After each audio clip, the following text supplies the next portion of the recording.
You know, why should every age group parent attend the talk on Tuesday and find out what kind of things you want Wilton to learn about? No, it's a great question. I think, well, first of all, we need to understand the students that we're serving, whether it's in Wilton, whether it's on Long Island, whether it's in Nebraska. The reality is this generation of students are the most anxious, depressed, and suicidal than any generation before. And I don't care if they're taking 5 AP classes or they're taking remedial math classes or literacy classes. So knowing that there are common threads that I think that are congruent, whether it's at the elementary, middle, or high school, and again, whether it's in Wilton or where I am. And I want to talk about those things because those shifts are really paramount that I believe will allow all students, once they leave the system of 13 years, right, K through 12, to have tools in their tool belt in order to be successful. And I think Let Grow and what they try to do is wonderful. I think that's one, it's one facet, that's one edge that all parents should know because, I mean, the reality is many of our kids are bubble wrapped, they're safety wrapped. They are adverse to taking risks. They don't know what it's like to fail. Failure has such a negative connotation, and it really shouldn't. Mm-hmm. So I want to talk about all those things and how we need to really start that at the I always say the base of the pyramid at the elementary level. So by the time they get to the high school level, it's in their DNA to really take risks and to understand this is a safe space to take these risks because it will serve them well as they get older. And I'm going to talk about the Finns and what they do in Finland. I know that's probably one of the questions you're going to ask too. And I always like looking at systems outside of the U.S. and what do they do internationally, and not just going by PISA scores. And what I mean by is international scores for 15-year-olds around the world. In reading and in math and in science, because there are common threads. If you look at the top 5, top 7 countries and how they're performing, they're all doing things the complete opposite of what we're doing in America. So I want to try to unpack that a little bit and talk about some of the things I know we could embed both in Wilton and really anywhere that, for the most part, really won't cost that much money. But I think it's more of the mindset of parents, of educators, as far as, how are we going to do this? Because we've been fed this narrative over the past 20, 25 years that if we don't do it this way, the world's going to blow up, and it's really not true at all. Yeah, I mean, I'm not quite sure what your community is like, but I know sometimes you get this message that our test scores have to be the highest in the DRG, or our houses aren't going to sell and real estate values will plummet, and there's so much riding on. Especially in a community where Wilton has a reputation of a really strong, deservedly so, a really strong school district. You talk about this mind shift. How difficult is it to get parents to kind of say, okay, we're going to let go of all of those, long-held beliefs of the way a classroom should be and the kind of traditional teacher up at the front teaching things. I mean, we're going through some of those growing pains as a district now as our classroom model has shifted over the last few years. But how do you get a district to change their mindset that way? Yeah. Well, certainly I think a one-shot deal, somebody coming in and talking for an hour. It's all on you. Yeah. Well, I call it the inoculation. Like you come in, you inoculate someone. I think there's a few different ways to do it. The way I try to do it is, clearly you talk about the research that's out there. And we all know you can show 2 different sides of research. But then when you talk about universal best practices and why this is so, not only from an academic standpoint, which is clearly important, but I think just as important from a social, emotional, and physical standpoint as well. So let me talk about this real quick. We subscribe to a formula, and I hate formulas, but this is a really good one. It's called PEAS, P-E-A-S, and basically it talks about the child, right? There's physical growth, emotional growth, academic growth, and social growth, right? So what we subscribe to is if you have a balance where there's academic isn't up here and the others are 2, 3, and 4, it's all together. And we really believe if you have kids moving around often, if you have multiple breaks throughout the day, not just for elementary, but for secondary kids as well, because it's good for adults. We know that, right? Because I know if I'm sitting down for more than a half hour, I'm going crazy. Actually, 15 minutes, I'm going crazy. So kids need to move often, but we don't do that in classes. We put a seatbelt on them, and they sit there for 40 minutes. The Pavlovian bell rings, and they drool, and then they learn for 40 minutes, right? Yeah. So then there's the social and emotional aspect. I know for adults, if they're having a difficult day socially or emotionally, it's very difficult for them to learn anything or to be productive. So we have to look at all three of those edges. And I believe if you have physical, emotional, and social things taken care of, the byproduct is you're going to have academic improvement, which is what everybody wants. Clearly, Wilton is doing very well. I think it's somewhat safe to say, though, you probably have a subpopulation or maybe even more who are struggling socially and or emotionally and maybe even physically as well. So those are the things I think I want to talk about. I know I will talk about, and the research that's behind it, because ultimately in the end, we don't want test takers when they leave here. And that's what I try to tell parents. I don't know how many tests they've taken over the past 20, 30 years since they graduated high school. Probably not many. Maybe a handful of high-stakes ones, but, we are not built to be convergent thinkers, to multiple choice tests. That's not the way our brains operate. It's good for a little bit, but in the real world, it's divergent thinking. It's taking problems and thinking of multiple ways to tackle them, and that's the shift.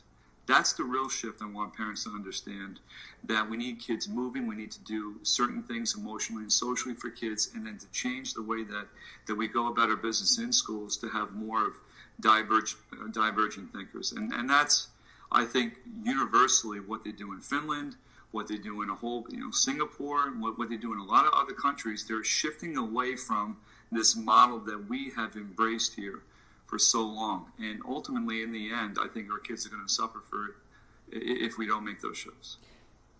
I understand your passion because you've put it into practice in your district. You want to talk a little bit so that people understand what they're going to learn about next Tuesday at your talk about the success that you're seeing? Sure. Well, I think first and foremost, we doubled recess. So we went from 20 minutes to 40 minutes. And you would have thought I shot the Pope in the Pope-mobile like when we first did that. Because the fact it was even news is actually, it shows you just the sad state of where we are. But what we did, we actually have 40 minutes of lunch and then 40 minutes of recess. That's 80 minutes where we're not telling kids what to do, when to do it, what to wear, how long they can do it for. They're making choices on their own. This is where Peter Gray comes in. This is where Lenore comes in.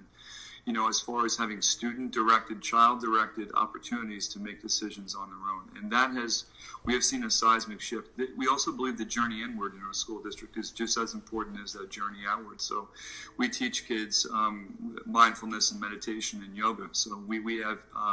over the past several years, all our students are exposed to that practice. And what that does is for executive functioning skills, when we need to recalibrate, and students do throughout the day, right? If they have a solar flare, starting to percolate and then something happens, how do they learn on their own to actually bring themselves back and center themselves so they can continue learning? So all the research shows between recess, right, and getting everything out, all that energy out, so when they come back in, they're ready to rock and roll. Mindfulness. We have divergent thinking labs where we have huge foam blocks and games. We want students to play games. The games we used to play when we were kids, all these board games, Legos, Lincoln Logs. They have opportunities throughout the day to have unstructured play. And what we've seen is... we've seen undesirable behaviors decrease by almost half, if not more. We've seen student attendance increase. And I think most importantly, we have kids who are smiling and they love being in school. And to me, there is no metric, that can really measure that. So I think we've seen some real shifts, but we've also seen some teachers, actually many teachers, who are just so thankful that they could teach again.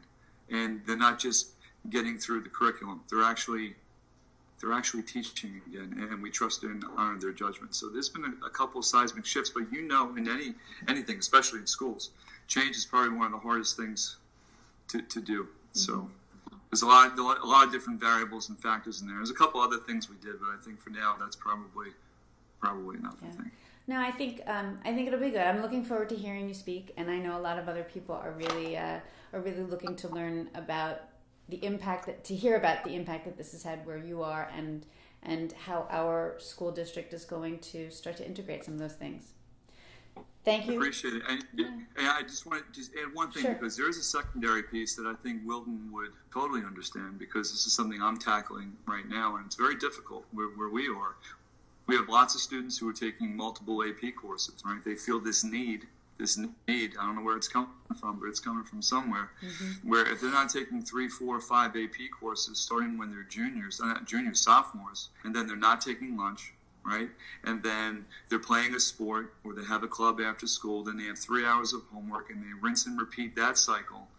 How do we start breaking down and talking to students about that, and what does that mean longitudinally for kids? And I think those are universal conversations that parents need to understand, that listen, they may graduate with 20 or 30 credits, and they think that their resume is really well rounded, but we don't really know what. Actually, I think I know what those implications are when they're 25 to 30 years old. We have kids who are graduating college when they're 20, because they're so far accelerated, and they can't even drink, or they can't even do anything to have fun, because, well, actually they do underage, but they can't legally, and they're self-medicating because they've been so stressed out. So these are the other things I'm going to be talking about too, and what the Finns do to kind of tackle that, because I think they have a really, really good way of focusing on well-being, because that's what gets them up in the morning is overall well-being, not competition with other people. Yeah, that's a major shift. Well, that, and I hope that you can embrace that message at this level, but hopefully the message is carried forward at the college level or at the employer level, because,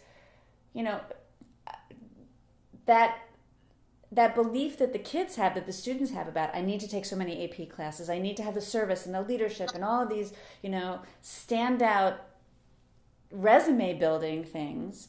Yeah. Are they hearing that message from the place, like their next destination? Everything is about the next destination. How do I get there, and how do I achieve that? That's right.